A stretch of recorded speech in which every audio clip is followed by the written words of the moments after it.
አሁን ያላችሁበት ቦታ ከባድ እንደሆነ አውቃለሁ። ጭንቀት፣ ፍርሃት፣ ተስፋ መቁረጥ፣ ይህ ሁሉ ለምን በእኔ ላይ ብቻ ሆነ የሚል ጥያቄ ዛሬ ሁላችንም የምንጋራው የዘመናችን እውነታ ነው። ብዙዎቻችን ጠላታችን የሥራ አለቃችን፣ ዘመዳችን ወይም የገንዘብ ችግር ነው ብለን እናስባለን። ግን ከነዚህ ሁሉ ጀርባ እውነተኛ ውጊያ አለ። የዛሬው ርዕሳችን ብዙዎቻችን በፍርሃት የሚሸሸው ቃል ነው። ፈተና። ፈተና ሲመጣ ብቻችንን እንደቀረን ይሰማናል። በዛ ሰዓት በጆሮአችን የሚጮህ ድምፅ አለ። ተስፋ ቆርጠ ተመለስ። ይህ ድምፅ ከየት ነው የመጣው? በአንድ ወቅት በዓለማት ገዳማትና በረሃዎች ውስጥ አንድ ታላቅ ቅዱስ ሰው ነበሩ። እኛ አባት ስጋቸውን በመግዛት ነፍሳቸውን ለሰላም አሳልፈው በመስጠት ዓለምን ረግጠው የጥልቅ ጸሎትን መንገድ መርጠዋል። በሰይጣን ዓይን እርሳቸው ትልቅ አደጋ ነበሩ። ታሪካቸው ግን ከዚህ ይጀምራል። ባህታዊው አባ ኪራኮስ። አንድ አምላክ በሚሆን በአብ በወልድ በመንፈስ ቅዱስ ስም አሜን።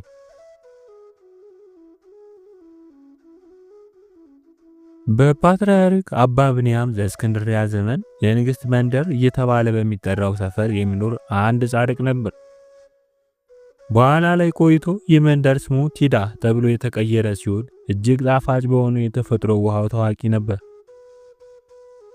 እግዚአብሔር የዚህን ጻድቅ ሰው ዓይነ ልቦና አበራ፣ ወደ ብሕትና ሕይወት መራው። ሰውየው ከሰው ተለይቶ ከመሄዱ በፊት ቡራኬን ለመቀበልና ከኢየሱስ ክርስቶስ ጋር ሆኖ ብቻውን ለሚመራው የብሕትና ሕይወት ምክርን ሽቶ ወደ ፓትርያርክ አባ ብንያም ተነስቶ ሄደ። ቅዱስነታቸውም ከባረኩትና ከጸለዩለት በኋላ ከአንድ ባህር አጠገብ ወዳለች አንዲት ከድንጋይ ወደተሰራች በዓት መሩት። ከባህሩ ጋር ባላት አቀማመጥ የተነሳ በዓቱ ባህሩንና የአካባቢውን ሀገራት ለማየት ይመቻል። እግዚአብሔርም ይህን ቅዱስ ሰው የብቸኝነት ሕይወቱን እንዴት መምራት እንዳለበት አስተማረው። በጥበቃውም አልተለየው። ብዙ ሰዎችም ከእርሱ በረከትን በመሻት ወደ በዓቱም ይመጡ ነበር። ከአባ ብንያም ሲመጥ ፕትርክና ከአንድ ዓመት ቀደም ብሎ በንጉሥ ሂራቅል የተባለ ጦር ሶርያን ወሮ ማድረከ። ከዚያም ግብፅን በመውረር በግብፅ ላይ አዲስ መሪ ሾመ። ንጉሡ ፓትርያርኩን የኦርቶዶክስ ሃይማኖትን እንዲክድ አለበለዚያ እንዲገደል አዘዘ። ፓትርያርኩን ክፉን ቀን እስኪያልፍ ወደ በረሃ ሸሸ። በተመሳሳይ ሁኔታ ክርስቲያኖችም ሃይማኖታቸውን እንዲተዉ አለበለዚያ ሊገደሉ እንደሚችል በአዋጅ ተነገራቸው።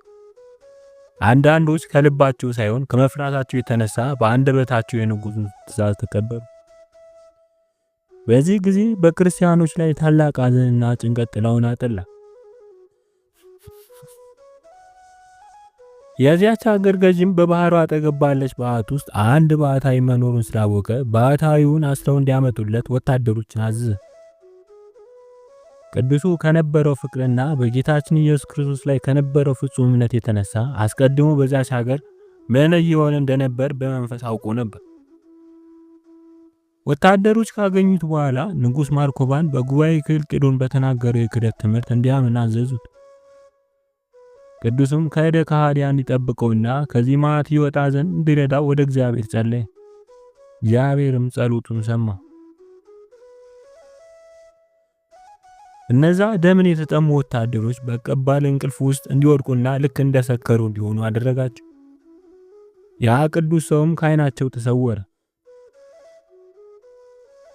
ከእንቅልፋቸው ነቅተው ወደ መስፍኑ በተመለሱ ጊዜ ልክ እንደሰከሩ ሰዎች ሆነው ስለነበር ምን ተፈጥሮ እንደነበር ስለሚያስታውሱ ባህታዊውን ፈልገው ሊያገኙት እንዳልቻሉ ሪፖርት አደረጉ። ከዚህ ተአምራዊ ክስተት በኋላ ያ ቅዱስ በቀኑ ሐሩር እየተቃጠለ በሌሊት ቁርና ብርድም እየተኮማተረ ኑሮውን ከዱር አራዊት ጋር ለማድረግ ተነስቶ ወደ ምድረ በዳ ሄደ። ምንም እንኳን አራዊቱ ክፉና መርዛማ ቢሆኑም ቅዱሱን ግን አልጎዱት፣ ይልቁንም ወደዱት፣ ወዳጃቸውም አደረጉት እንጂ።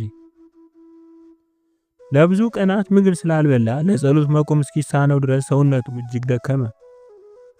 ለጸሎትና ለአምልኮ መቆም የሚችልበትን ጥንካሬ ማግኘት ይችል ዘንድ ስጋዊ ምግብ እንዲሰጠው እግዚአብሔርን በጸሎት ጠየቀ። እርሱ ይህን እየጸለየ ወዲያውኑ አንዲት ላም መጣ። ወደ ቅዱስ ተጠግታ ልክ ሕመም ውስጥ እንዳለች ሆና ላሟ ቀሰተች፣ ጮኸችም። ቅዱሱ ወተት ይዛለት እንደመጣች ተረድቶ ከሚኖርበት ዋሻ ውስጥ አንድ ቅል አምጥቶ ወተቷን አልቦ ሲጨርስ ላሟም ማቃሰቷን መጮኋን አቆመች። ቅዱሱም እግዚአብሔርን ስለ ቸርነቱ አመስግኖ ከላማዋ ያለበውን ወተት ጠጣ። ይህች ላም ወደ ቅዱሱ በ3 ቀን ውስጥ ትመጣ ነበር።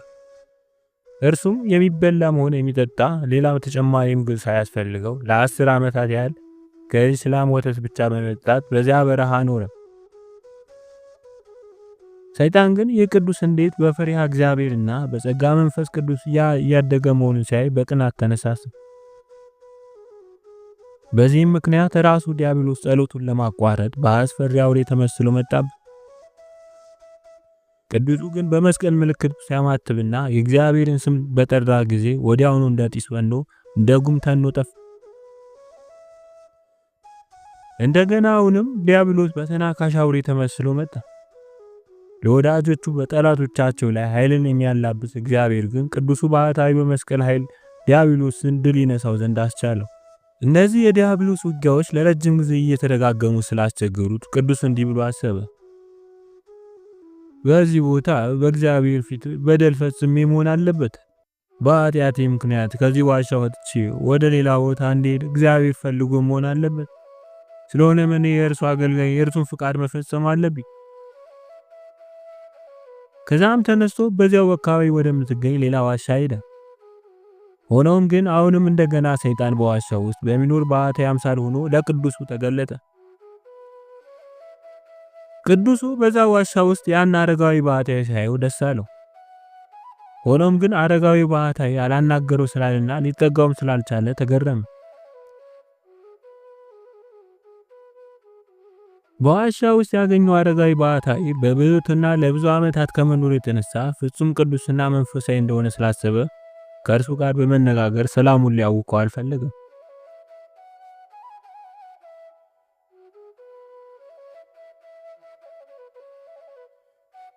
ቅዱሱ አባ ኪሪያኮስ ሌሊቱን ሙሉ ስለ አረጋዊ ባህታዊ ሲያስብና ሲያሰላስል አደረ።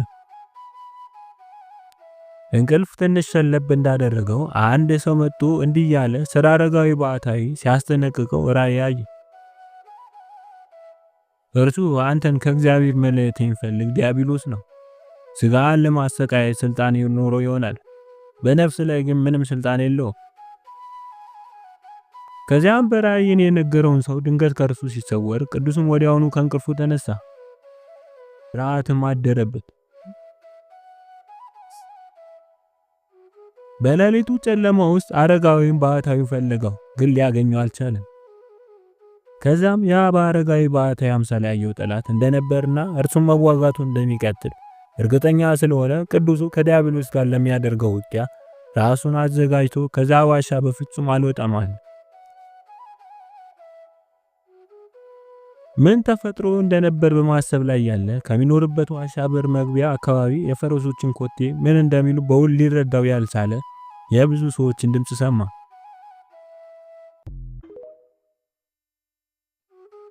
የሰማው ድምጽ ከየትና ምን እንደሆነ ለማየት ከባቱ ሲወጣ ሁሉም ፈረስ የሚጋልቡና ፊታቸውንም በጥቁር ጭንብል የሸፈኑ ብዙ ወታደሮችን ተመለከተ።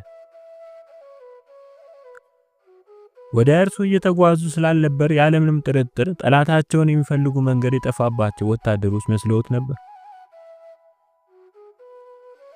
ከባቱ መግቢያ በር ላይ ቆሞ ከወታደሮቹ አንዱ ባየው ጊዜ ወደ ቅዱሱ ጠጋ ብሎ አንተ ሰው በዚህ ዋሻ ውስጥ ነው የምትኖር ሲለው አዎ አለው። ስለዚህ ተከታትለን ይዘን እናጠፋቸው ዘንድ ጠላቶቻችን ቤት በኩል እንደሄዱ ንገረን። ቅዱሱም እኔ በዚህ መኖር ከጀመርኩ አንስቶ እስካሁን ድረስ በዚህ ምድረ በዳ ውስጥ ማንንም አላየሁም። ወታደሩ ወደ ቅዱሱ ፊቱን መለሰና ግን ምን እየተመገብ ትኖራለህ በማለት ጠየቀው። የምድረ በዳው ሳሮች ምግቦች ናቸው። እጅግ ተቆጥቶ ወታደሩ ቅዱሱን እየዋሸኝ ነው፣ ጠላቶቻችን ቤት በኩል እንደሄዱ ታውቃለህ ያለ ጮህበት። ከዛም ከፈረስ ወርዶ ቅዱሱን ወሰደውና እጆቹንና እግሮቹን ከዛፍ ጋር አስሮ ክፉኛ ገረፈው። እርሱ እየገረፈው ሌላኛው ወታደር መጣና ይህን ደካማ ሰው ለምን ትመታዋለህ? ሊሰጠን የሚችለው ገንዘብ ሆነ ምግብ የለው። አሁንም ሌላ ወታደር ከፈረስ ወርዶ መጣና ቅዱሱን ጠላታችን የት እንደሄደ ከነገርኸኝ ከዚህ ስቃይና ከዚህ ክፉ ወታደር እጅ አድናለሁ። ቅዱሱም ዳግመኛ ጠላታችሁ የት እንደሄደ እኔ አላቅም አለው። ይህ ወታደርም ከመጀመሪያው ወታደር ተቀብሎ እስኪደክመው ድረስ ገረፈው። ምንም ሊነግራቸው እንደማይችል ተስፋ ሲያጡ ከወታደሮች አንዱ ቅዱሱን ከፈረሱ ላይ አድርጎ ወደ ተራራው አናት በፈረስ ሽምጥ ጋለበ።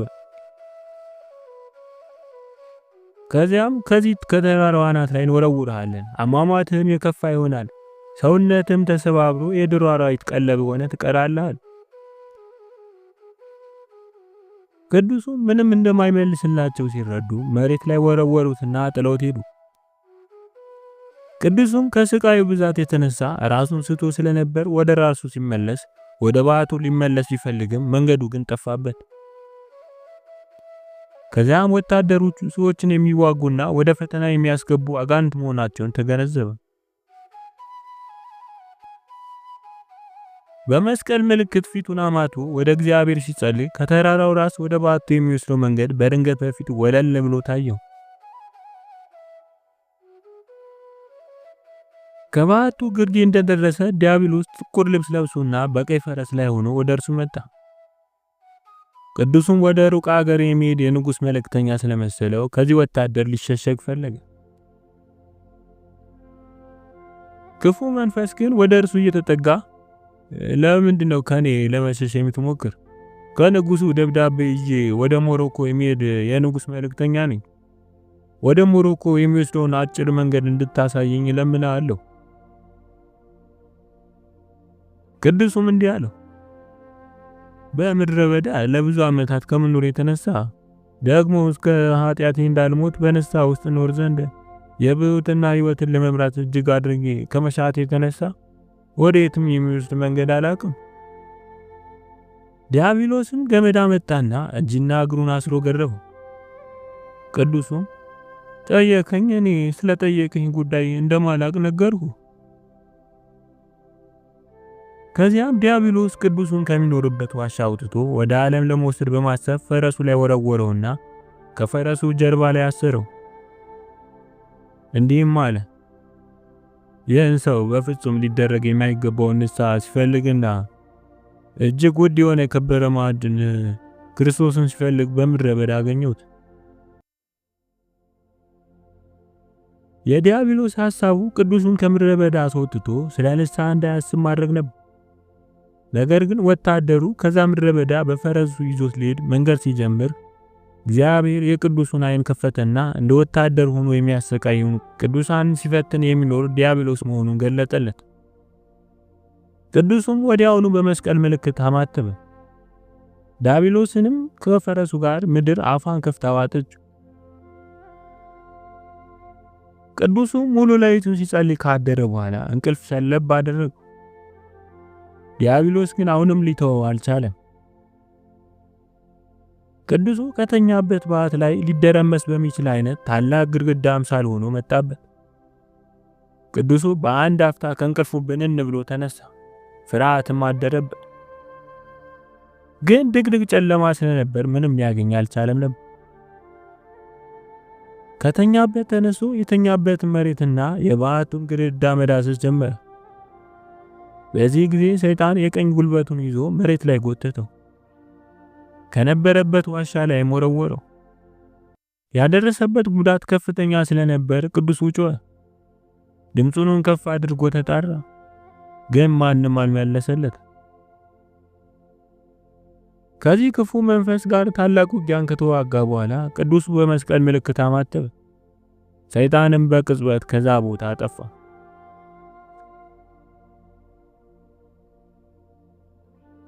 ከዕለታት በአንዱ ሌሊት ጸሎቱን ከፈጸመ በኋላ ፓትርያርክ አባ ብንያም ብቻ በሚጠራው ስም አንድ ሰው ከባቱ በር አጠገብ ሆኖ የእግዚአብሔር ወዳጅ ኪርያቆስ ሆይ ተነስና ተከተለኝ ብሎ ሲጠራው ሰማ። ቅዱሱም ለራሱ እንዲህ ሲል አሰበ፣ ይህ ካሁን በፊት በፍጹም ሰምቼ የማላውቀው እንግዳ ነገር ነው። ስለሆነም ይህ ድምፅ ከየት እንደሆነ ለማወቅ ተነስቶ ሄደ። በዓቱ ካለችበት ዋሻ መግቢያ ላይ የእግዚአብሔር መልአክ የሚመስል 2 ክንፍ ያለው ሰው አየ። ቅዱሱም ሰውየውን ከተኛሁበት አስነሳኝ፣ አወከኝም። አንተን መከተል አልፈልግም። ምናልባት ሰዎችን የምትፈታተን የምታጠፋ ያን ክፉ ዲያብሎስ ልትሆን ትችላለህ። ከዚህ ወግድ ብሎ በመስቀል ምልክት ሲያማትብ በቅጽበት የሄደበት ጠፋ። በሌላም ጊዜ ሌሊት ለጸሎት ወደ በዓቱ እየሄደ እያለ በጉልበቱ መሬት ላይ ወደቀና ከድራጎን በላይ እጅግ አስፈሪና ትልቅ የሚመስል ጥቁርና ቀዝቃዛ አካል ጋር ተጋጨ። ይህ አስፈሪ አካል የቅዱስን አንገት አንቆ ያዘው። ቅዱሱም ሊጮህ ራሱን ከፍ ከፍ ሊያደርግ ቢሞክርም ግን አልቻለም። ከዚህ አውሬ ጋር እየታገለ እያለ ሰይጣን መሆኑን ስለተገነዘበ ከዚህ ክፉ አውሬ እንዲያድነው ወደ እግዚአብሔር ጮኸ። እግዚአብሔርም ወዲያውኑ ቅዱሱን ያድነው ዘንድ መልአኩን ልኮ ከዛ አውሬ አዳነው። በፈተናዎች ሁሉ እግዚአብሔር የዚህን ቅዱስ እምነትና ትዕግስት እየመረመረ ነበር። በእርሱ ውስጥ ያለው የልብ ንጽህናና ለእግዚአብሔር ያለው ፍቅርና ታማኝነት ሲያይ የበለጠ ያጸናውና ከሰይጣን ወጥመድ ያድነዋል።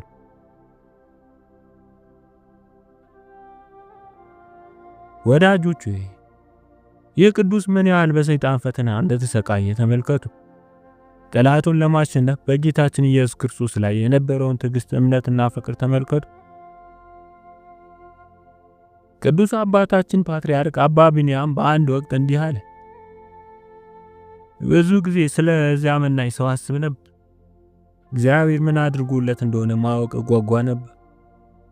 ስለሆነም ይህ ቅዱስ በሕይወት እንዳለ ወይም እግዚአብሔር ወስዶት እንደሆነ ይገልጽልኝ ዘንድ ወደ እግዚአብሔር ጸለይኩ።